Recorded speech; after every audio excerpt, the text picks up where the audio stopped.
Welcome to Helping Organisations Thrive. Today I have the pleasure of Marjie Hadad. Welcome to you, Marjie. Well, good afternoon to you. Good afternoon to you. And just to say that you are a global PR expert, executive coach, a former TV news journalist, award-winning TV producer, and an award-winning author. Lots of wonderful things there. And there's obviously a thread of all about PR there. And we will be exploring about adopting a PR mindset and why that is important as a leader. Before we get into that, Marjie, I want to ask you, what do you love about what you do? I have been in public relations for 32 years and in media and PR for 40 altogether. I hope I don't look like that, but there you have it. And my last 25 years, I've had a specialty in medical and venture capital PR. And what I really love about that sector in terms of communications is that I get to work with some of the brightest people in the world who are doing amazing things and helping people worldwide. And I have the privilege and the honor of helping them to tell their stories. What could be better? So that's one of the things that I love about my job. Fantastic. And you seem that you're very sort of passionate about what you do. I'm extremely passionate about what I do, which is why I am also now speaking about the concept of how we all have communication skills and how we can more strategically, effectively, and efficiently use those communication Mm. skills to solve whatever problems we may have and to achieve whatever goals we have in mind for both of ourselves, both ourselves and also for the people around us. Mm. And we're talking about adopting a PR mindset. And I think the first question might pop into people's minds thinking, what's a PR mindset? So, what is a PR mindset? That is an excellent question because when people hear public relations, they say, that's just spin, it's press releases. What does that have to do with me? Well, here's the thing, Julian. Public relations and the public relations mindset is ultimately about how we use our communication skills to get to where we want to go, how it helps us to get what we want or help others to get what they want. So like right now, our discussion is kind of a PR thing. We're communicating.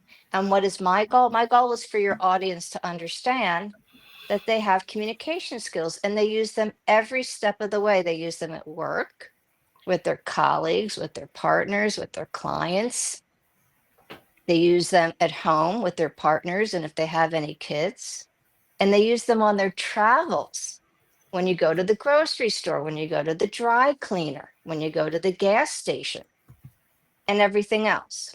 And when you interact with people and you communicate either verbally or non verbally, maybe it's a demonstration, maybe it's just a little body language, maybe it's with your words, tone, delivery, and timing. All this communication, depending how we use it strategically or not strategically, makes the difference between whether we would succeed with what we're trying to achieve Mm. or whether, we crash and burn. And it's interesting, isn't it? The whole just that you mentioned it, how that concept of PR, people start thinking about spin. They start thinking about it's being doing things that perhaps are inauthentic or hiding things or emphasizing things that are perhaps only just a little bit there. How do we get around that sort of that almost that perhaps that negative aspect of the word PR in itself and make us think actually there's a positive thing here in how you communicate? Because obviously, as you say, the moment we walk into a room, whether you speak or not, we are communicating in some capacity through our body language and everything else, and the energy we bring to that room. So, how do we sort of, I suppose, get rid of the potential negative overtones of what PR might come to people? Well, let's together do a big old reset and let's redefine what public relations is in our minds. And that is how we communicate. So, for the sake of this conversation, let's just say we're not going to talk about PR. We're going to talk about communications And by talking about communications and being more in tune to how we communicate, we're already adopting a PR mindset. In PR, we are always either trying to achieve a goal on behalf of ourselves or our clients, or we're trying to fix something, right? Crisis management, or something didn't turn out the way we wanted. We want to achieve a goal or we want to solve a problem. That's what we do all day long, all year long. And sometimes the strategies are short, sometimes they're medium term, and sometimes they're long term. And we always reverse engineer, do a little research so that we're educated, set the strategy, and then execute on our own or with the help of the team. At the office, in our work world, those are our colleagues and our partners. In our private, personal lives, that might be our family or our friends. So we're talking about communication here, which we know is, we all know is vital for how we do business. We know it's vital for organizations. We know it's vital for leaders to communicate effectively. Hmm. And yet, I think it's probably one of the most challenging skills people have. People so easily slip into poor communication. Either they think about it or they do it very quickly and just don't consult other people.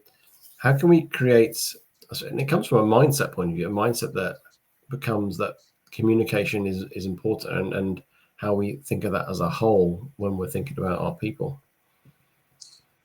Think about not what you want to complain about. Think about what you want the net result to be. What does it Hmm. look like in your perfect world? And then when you decide what it is that you want, that is what you share in the nicest of terms, ultimately in terms that the person you're speaking to will understand the first time and receive in the way that you intend your message to be received. So, example, I was at a restaurant a little while ago with a colleague, and at the end of our meal, she asked for the bill, and the waitress ignored her. She asked her again. The waitress ignored her again. I said, let me try a little PR move here, a little communications strategy. So I looked at the waitress when she walked by the next time and I said, excuse me. And I motioned her to come to me. And then I smiled and I said, I will understand. I gave her an I message. I will understand that if I don't have the bill in the next 5 minutes, that our meals are free. Well, she just looked at me and she smiled because I didn't attack her. I didn't accuse her of anything. I Hmm. gave her an I message, so there was no reason to be defensive.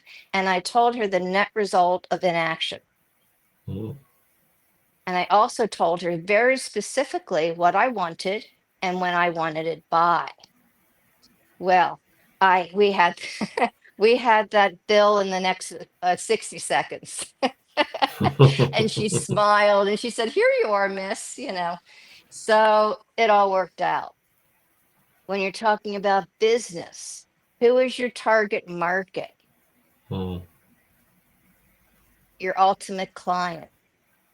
What is what is it that you want them to know about what you're doing that's going to help them to make their lives easier, to improve something that they're doing? How are you going to communicate that message? What channels are you going to communicate that message Hmm. by? What's the timing? What's the rollout plan? Hmm. What's the word choice? What's the tone? What's the delivery? All these things are worked out so that you can achieve whatever goal it is for your business or organization. Is it a financing that you're going for? Is it more partnerships are you going for? Are you doing a product launch? Are you introducing a new service, et cetera, et cetera? How you communicate that, if you can communicate that clearly and have an appropriate strategy that actually speaks to your target market or audience, Mm. then you have more likelihood of having a success. If you go to the dry cleaner and you say, hey, buddy, I know that you usually have a week turnaround, but boy, I could really use that suit, say, in 2 days, close a business. Can you hook me up? I could really use your help. Depending on the rapport, depending on the relationship, depending on how you're delivering and maybe how that guy or gal's day is going that day. You may just have success depending on how your communications with that person is. So it's really, really important to have your strategy, have your end goal in mind so you can ask Mm. specifically or define specifically what you have in mind, and then reverse engineer and figure out how you're going to get there. I That's really a like PR that. mindset. No, and interesting. You went through those both examples, and I mean, you used humor as well, which is interesting in both examples. A little bit of a cheekiness, and but also I sense that you weren't demanding. You weren't like insisting on I want it by 2 days or I want my bill now. You weren't like using leverage of power, or you had just been very clear, and obviously using the I and making it sure it's about, as in it's not about them. You're not attacking them. I really quite like that. How can we? Because obviously people don't like to be manipulated, and obviously this is not manipulation. How can we ensure we don't get sometimes fall into that trap? Are we manipulating here? Because people want to have the freedom to choose based on your communication, obviously, what to do or Well, the say. the waitress could have chosen not to bring the bill, and had she not brought the bill, then obviously we're going to pay the bill, but the next step would obviously be to go to the manager. And Yeah. nobody wants trouble. Nobody wants to be mean. I certainly don't want to be mean. I just wanted to get out of there. You know, it was Mm. time to go on to the next thing. I adore my colleague. We had other things to do together besides stay at a cafe for another hour, as much fun as it was.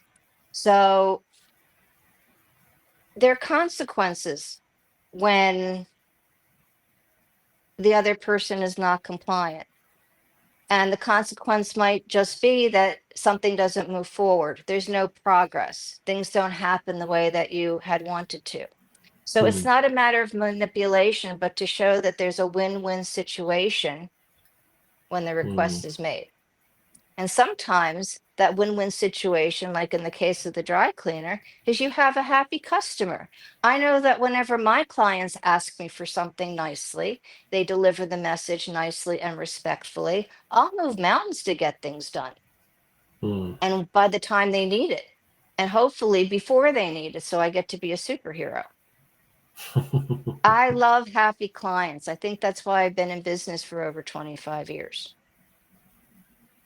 And it's that I like that sort of mindset approach, isn't it? You want to help people, you want to get the best out of them. It's that intention setting, isn't it? In ourselves, yes, we have the strategies that you employed and you shared with us, but actually, it's the intentions of how I want to approach this. And obviously, with that, you want to be kind, you want to respect people, you want to help people. And that makes all the difference with our tone and our language as well, doesn't it? The way you set your intentions. Absolutely. Like if you want to inspire a team, or you let's just say, let's take just one person rather than a team. Let's make it really easy for purposes of discussion. And the person's working on something and they're having a difficult time and they're getting frustrated. I don't want to do this. I've had enough. And they want to walk away. How do you inspire them to come back to the table and try again? Well, I often say, and this is borrowed from a mentor of mine from really the very early days. This is one way to do it. Let's try another way to do it. And then I explain or show them or give them an example of what I have in mind. And I always share, depending on what it is, that they're not the first person who's had to do this. Everybody has to go through multiple iterations until they get it done or they achieve what they're trying to achieve, either in writing or on camera or whatever it is, or in presentations, and to really give themselves some grace. So I try to see it from their side and feel for them with empathy, you Hmm. know, and to show them that it's okay. And we all need to give ourselves permission to try again. And ultimately, when I'm working one on one and we're having these conversations, and we'll use a little music in between just to clear our brains, we go back to the video camera or we go back to the computer or the laptop and we try again. And ultimately, we have success because we were willing to go the distance with our eye on the donut, not on the hole, which is my favorite expression in the whole world. It's an old Irish proverb that, according to my research, is not really attributable to anyone, but it goes like this: keep your eye upon the donut and not upon the hole. So I've kind of paraphrased it: eye on the donut, not on the hole. Hmm. And whenever you get frustrated or say to yourself, is this really worth it? Maybe I should just give up. Take a deep breath, listen to your favorite tunes, and ask yourself, do you really want this? What feels natural to you? Hmm. And I would bet you 9 times out of 10, you'll get back to the drawing board and try again. Hmm. No, that's really helpful. Actually, that's a helpful. And the music, that's interesting. Sometimes to have play music in between, or change your state. Sometimes, of go for a walk or something like that can really shake things up a little bit. I think it's important to, as you say, not get caught up and we almost get stuck, don't we, within situations. In terms of verbal communications, more so than the writing side of things, um, what differences do we need to think about, or do we need to think any differences for comparing things like, talking to a big group of, a few hundred people to 10 people to one person, as it were? What things do we need to think about in those different sort of contexts of communication? We need to understand who we're speaking to in that bigger group.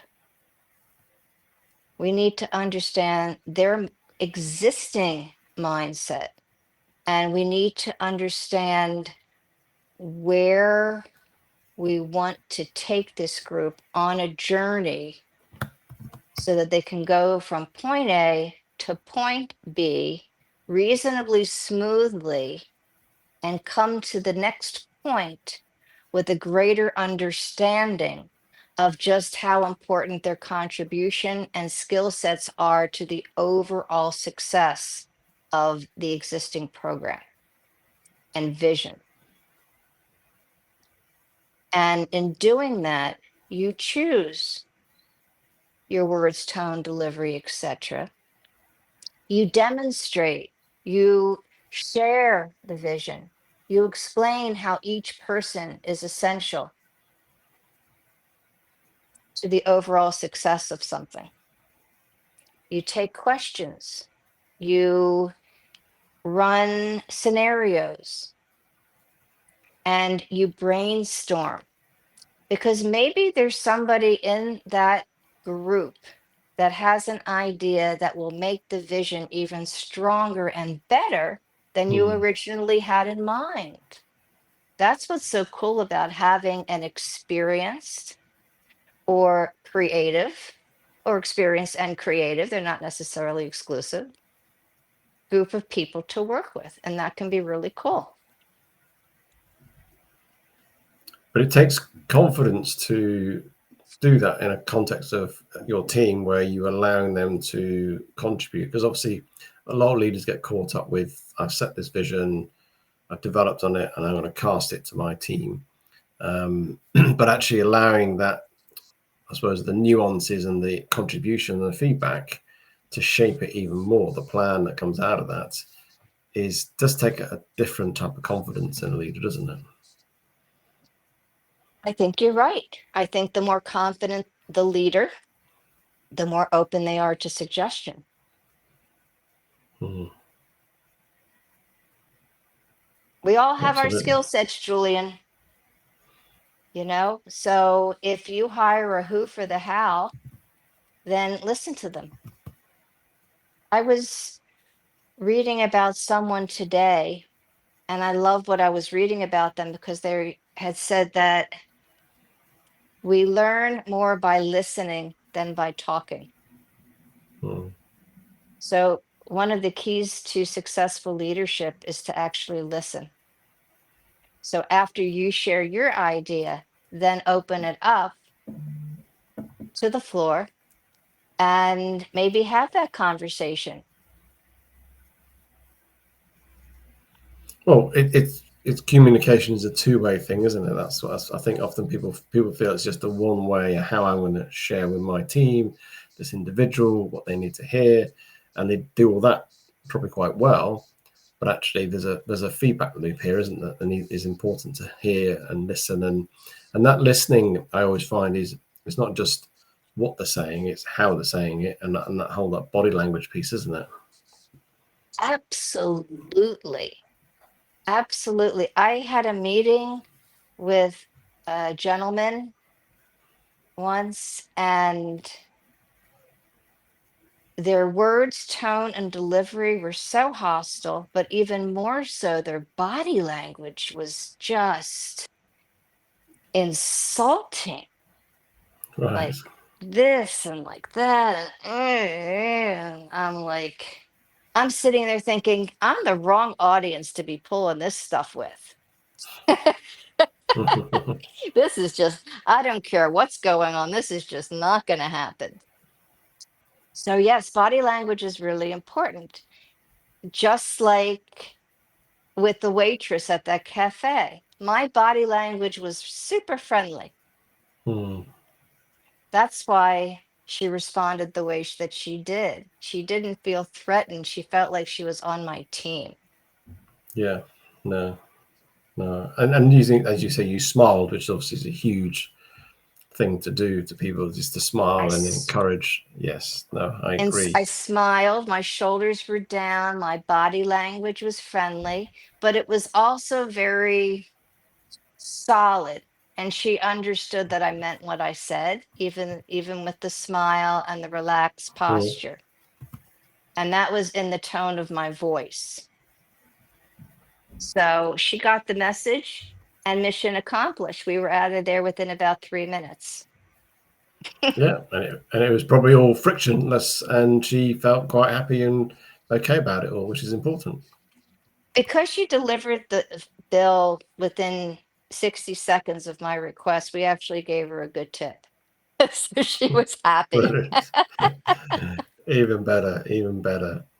And what's your thoughts on? There's a lot of talk, isn't it, in terms of certainly when it comes to say vision and sort of more talking to a larger group about telling stories and but how might we tell those stories? Because some people tell stories that are not always great. Or is there a way of how we put those stories together that will have greater impact? Look, why don't you give me an example of what you mean by not always great? It could be a long story, as in it sort of goes on a bit. It's not sort of people lose the thread of what they're trying to say. If perhaps it's not a very good example that they're trying to align it with what they're trying to do, it doesn't sort of fit or mirror what they're trying to say as well. That could be a bad example of a bad example, as it were.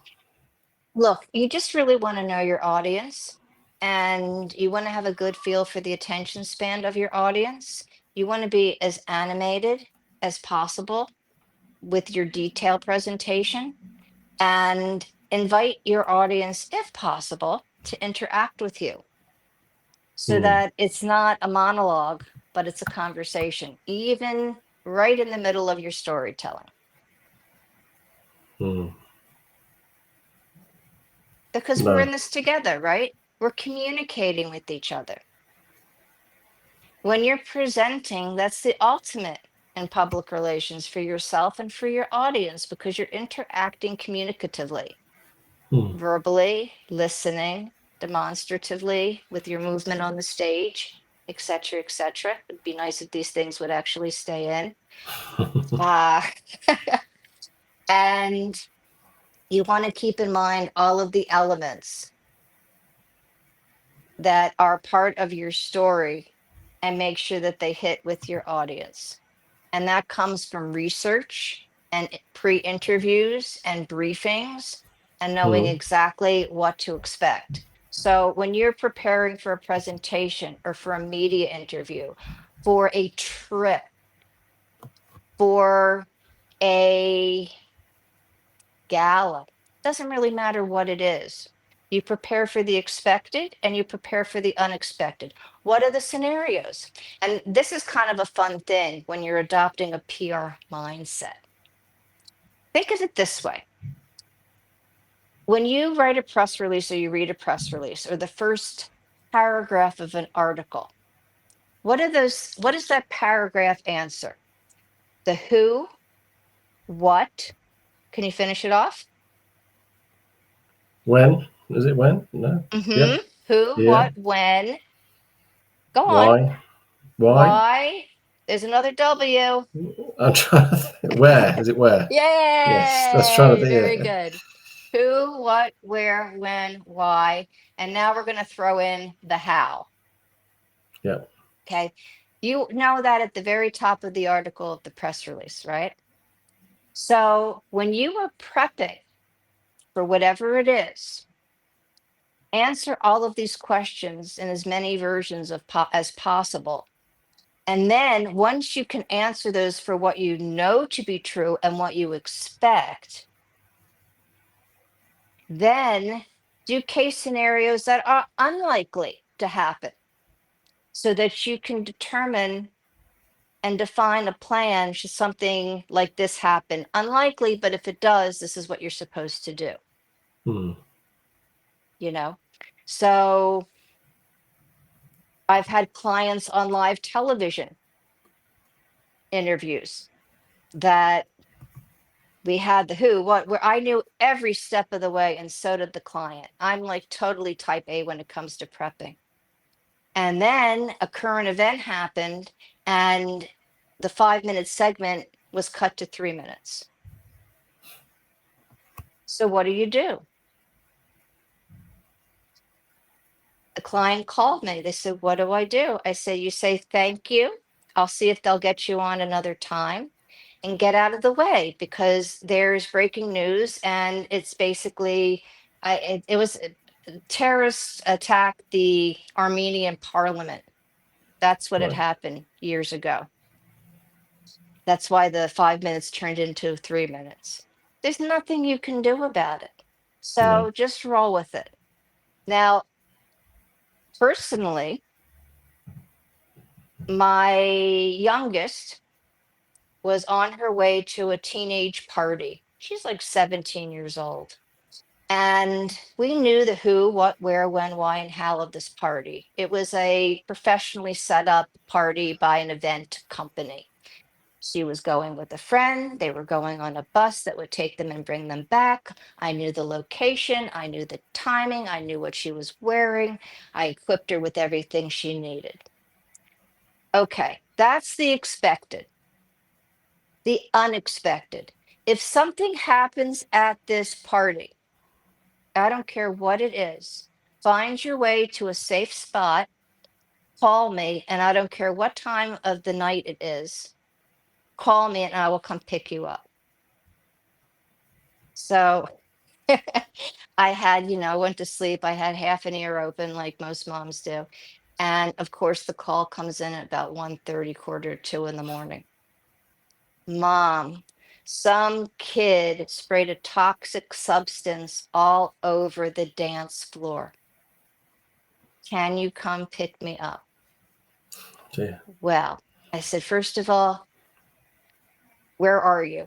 I'm outside and I already grabbed a bottle of water so that I could rinse out my eyes and my throat. And we were outside in fresh air in a spot where nobody can find us. I said, okay. I threw on my clothes. I was there in about 15, 20 minutes, got out of the car, went straight up to the gate. I saw my daughter and her friend, and they came out. At the first opportunity, we took the clothes, we put them in a bag. They went straight to the shower. They lubricated their throats, and then they went to sleep. Okay, planning for the expected and the unexpected, because you just never know what's going to happen. No, I agree, and I think that's, and certainly if you're, presenting to a live audience or people in a live context, things may or may not happen as expected, and it's having those different strategies in place.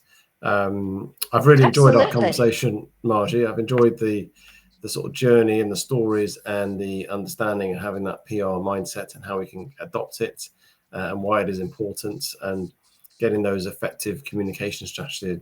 If people want to connect with you and get in touch with you, what's the best way of doing that? Julian, the best way to get in touch with me is either on LinkedIn or on my website, marjiehadad.com. Brilliant. Well, thank you for your time today, Marjie. Such a pleasure. Thank you so much.